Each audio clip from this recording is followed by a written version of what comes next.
You may take notice that your driver's license, birth certificate, social security card, insurance cards, and more use all capital letters to legally represent the corporation with your name, not you. The corporation is known as an artificial person, whereas you, the human being, are known as a natural person. This deception goes even deeper when it comes to the courts that we attend. When showing up to court, you will notice that there are seats for witnesses behind a wooden fence or barrier. The defendant must cross through the entrance to the other side of the barrier where the plaintiff and judge sit. This act symbolizes the boarding of a ship. At this time, business can be conducted in maritime admiralty law. The judge, acting as captain or banker, is responsible for settling the balance between the two sides. This is why there is always a monetary value involved in any court case. The captain is simply dealing with banking and merchant disputes. Once the balance is paid, the case is closed. To turn the court case away from admiralty law where your rights are not protected, you must avoid agreeing to represent the artificial person. This is done by stating that you are the natural person. You don't have a first or last name because those imply corporate title. In a court case, you may state that the court takes judicial notice of your honor's oath of office. Every judge must take an oath of office to practice law, yet you must make it clear to the court and the jury that the judge is acting as judge and not banker. Remember that you are a natural human being of the earth.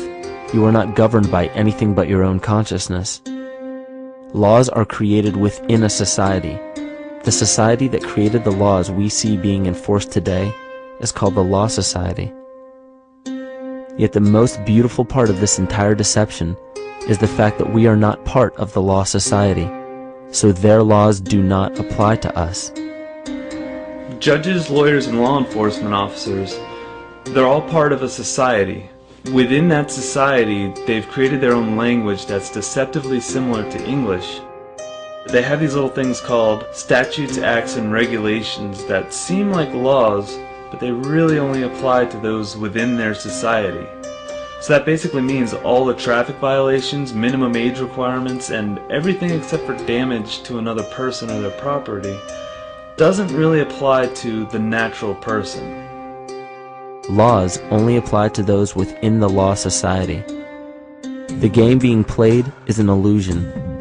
You can simply choose to open your eyes and reclaim the freedom that you were born with, bound by nothing but the limits of your imagination. These are just a few examples of assuring that your rights are being protected. By far, the most important line of defense against this deception is to be aware of the perversion of language, and be absolutely aware of how you form your beliefs and concepts.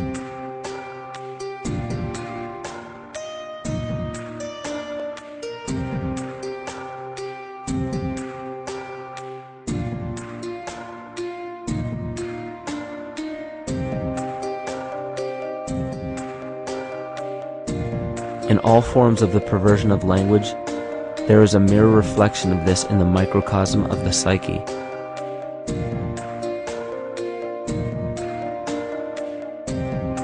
And the problem I see with humanity today is we don't truly know ourselves anymore. We have the 9-to-5 job, we have the house, the children, the bills, the television, the hobbies, and the errands that we run every single day, and we eventually begin to believe that this is who we are. But who are we beneath the job title, beneath the status of mother or father, theist or atheist, Republican or Democrat, black or white, man or woman? Who are we? Who are we deep down inside? We don't know, because every time we hear an answer that we don't want to accept about ourselves, we deny it. We'll pass it off and project it onto somebody else and judge them for it. This is repression. And we see what repression can do to us on an individual level, but what about on a collective level of humanity? What happens when the whole world refuses to see what they truly are on the inside?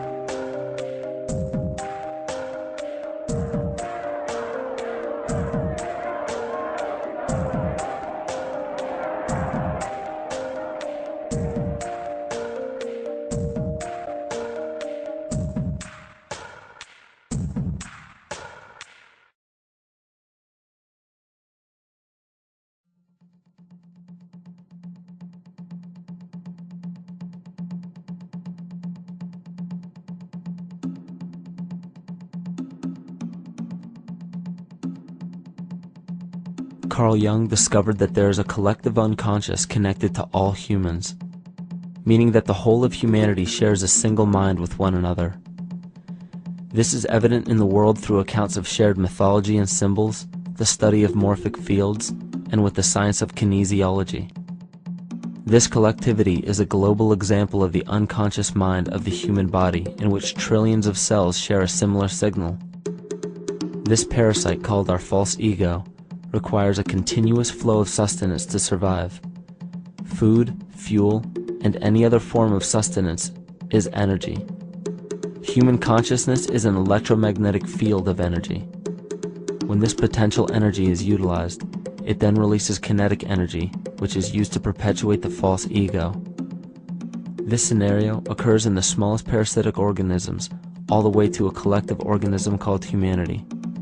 A parasite will release chemicals that cause the host to crave the sustenance that the parasite needs to survive. As long as the host is unaware, it will keep feeding the parasite and starving itself. In a similar way, Wilhelm Reich stated that whole societies suffer from a psychosis caused by starving our organic biological impulses. He states that sexual suppression supports the power of the church, which has sunk very deep roots into the exploited masses by means of sexual anxiety and guilt. It engenders timidity towards authority and binds children to their parents. This results in adult subservience to state authority and to capitalistic exploitation. It paralyzes the intellectual critical powers of the oppressed masses because it consumes the greater part of biological energy. Finally, it paralyzes the resolute development of creative forces and renders impossible the achievement of all aspirations for human freedom. In this way, the prevailing economic system, in which single individuals can easily rule entire masses, becomes rooted in the psychic structures of the oppressed themselves. What Reich was showing in this powerful quote is that on a collective level, the suppression of a natural function, whether biological, spiritual, or emotional, will result in an abnormal reaction, a psychic disease. This illness or disease is reflected into the masses through a collective unconscious and acts as an epidemic. Humanity is plagued with an incapacity for freedom, meaning that people en masse lack the ability to govern themselves on a psychic level, and this manifests in the macrocosm as government and organized religious powers, thus opening the throne, our national and individual throne, to anyone and anything.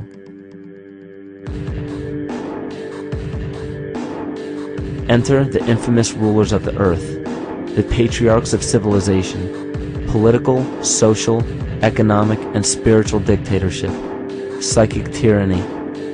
This simple illness within our psyche, this lack of responsibility and neglect of basic human freedom, has made way for every tyrant that has ever held rule over people on this planet.